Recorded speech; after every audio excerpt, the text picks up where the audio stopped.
Hello EOS110. This is a video on calculating temperature changes for an air mass that is rising or sinking. We'll be using the concept here of lapse rates. In class we showed this diagram. This shows the temperature change of an air mass as it rises to greater altitude. And we see that there are two different rates shown here. A dry lapse rate, where we see a 10-degree cooling for every 1,000 meters of altitude change, and a wet lapse rate, where we see only a 5-degree cooling for each 1,000 meters of altitude change.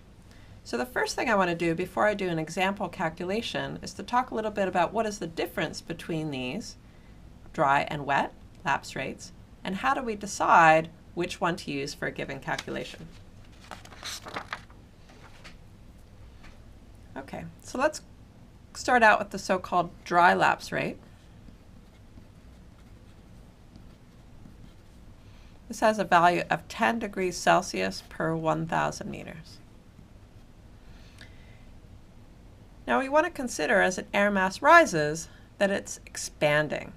Air pressure is lower at high altitudes, so as an air mass rises, it's encountering lower pressure and expands. And that expansion causes cooling.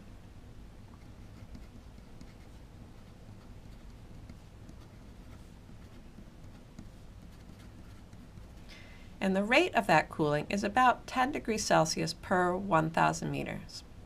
Conversely, if an air parcel is sinking, we're going to see it warm at the same rate. So air that's being compressed as it sinks will warm at a rate of 10 degrees Celsius per 1,000 meters. The wet lapse rate we see is 5 degrees Celsius per 1,000 meters. Now this rate applies when air cools past its saturation point.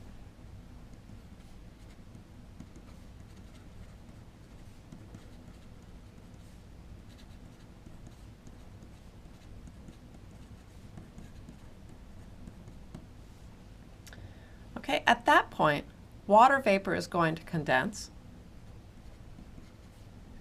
if the parcel cools anymore.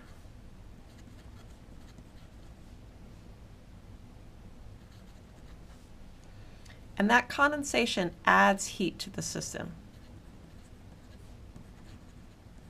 To me, it's almost easier to think about the opposite effect. Evaporation removes heat from the system. This is why you sweat. The evaporating sweat from your body cools your body down. Condensation does the opposite. It adds heat to the system. So when we have this air mass, which is at the saturation point, rising, it's cooling beyond its saturation. So now there's more water vapor than the air can actually hold, and that water vapor has to go somewhere, and it condenses into liquid droplets. The expansion cooling is still going on. So for that air parcel, as it's rising, it's still expanding, even though it's moist, and losing temperature at a rate of 10 degrees Celsius per 1,000 meters. But because of the condensation that's also occurring, heat is added back into the system, and so the combined effect of the expansion cooling and the condensation heating gives you a rate of only 5 degrees of cooling per 1,000 meters. Okay, so that tells us the difference between these two. Now, let's think about when we should use each one.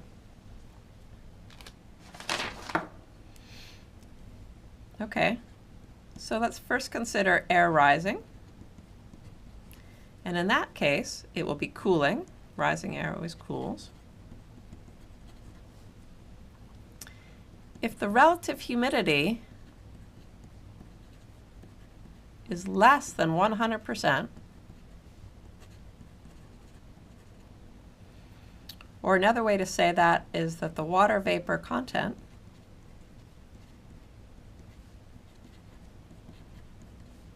is less than the saturation point for that temperature,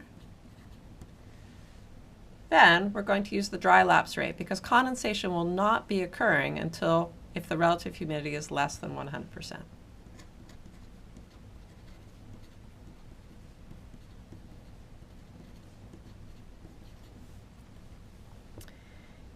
On the other hand, if we have air rising and cooling, but the relative humidity is 100%,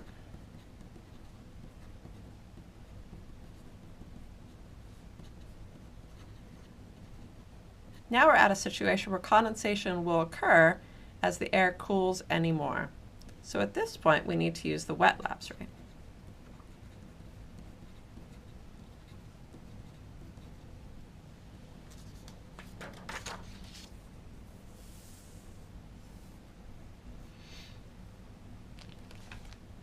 Now what about air sinking?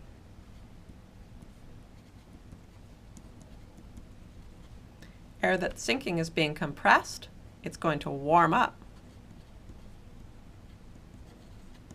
In this case, even if it started at a relative humidity of 100%, as soon as it begins warming, its relative humidity will drop because the ability of the air to hold water vapor increases.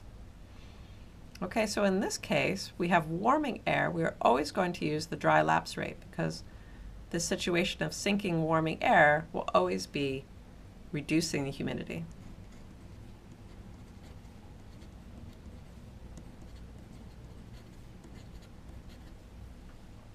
Okay, let's do an example now.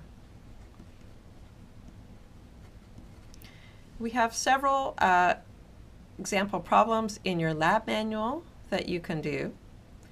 I want to do one here that's just a little bit more complicated for an example, for fun. So let's say we start out with an air mass at 20 degrees Celsius, and it has 7 grams of water per meter cubed of air.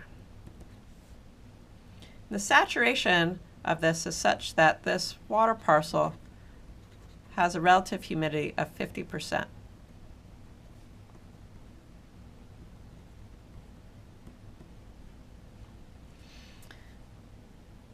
And this air parcel is going to rise 2,000 meters.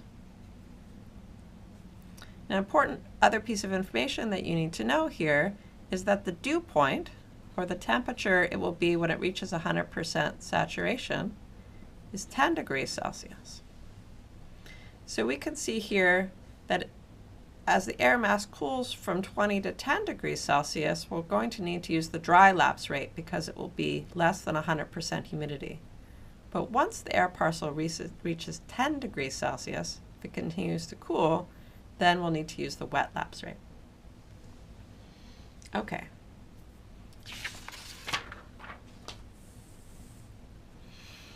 So first we need to figure out how far it's going to get up with the dry lapse rate. Now we can see that if it cools, it needs to cool 10 degrees before it transitions from the dry to the wet lapse rate.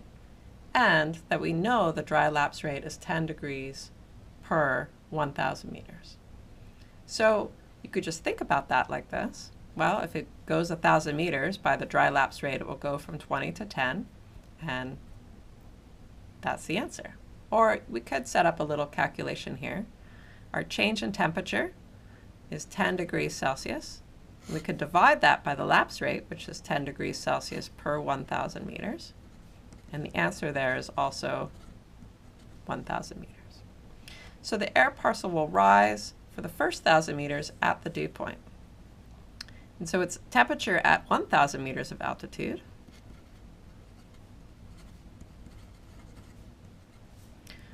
will be its original temperature, 20 degrees Celsius, minus 10 degrees Celsius per 1,000 meters times 1,000 meters will give us 20 degrees Celsius minus 10 degrees Celsius will now be at 10 degrees Celsius there.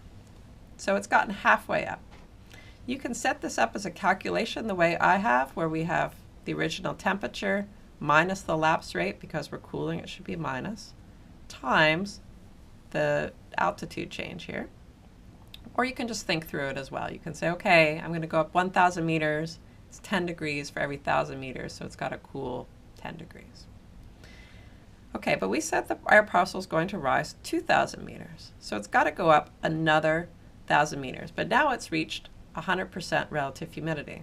So for the next 1,000 meters, we want to use the wet lapse rate.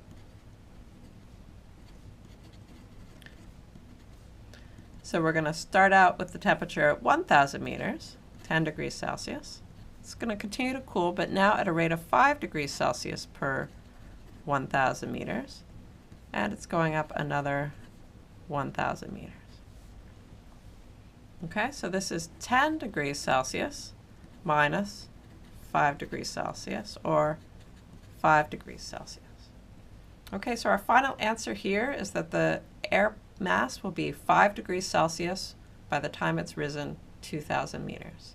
We had to use the dry lapse rate when it was less than 100% humidity, and the wet lapse rate when it reached 100% humidity. Okay, I hope that helps you with calculating temperature changes as air is rising or sinking,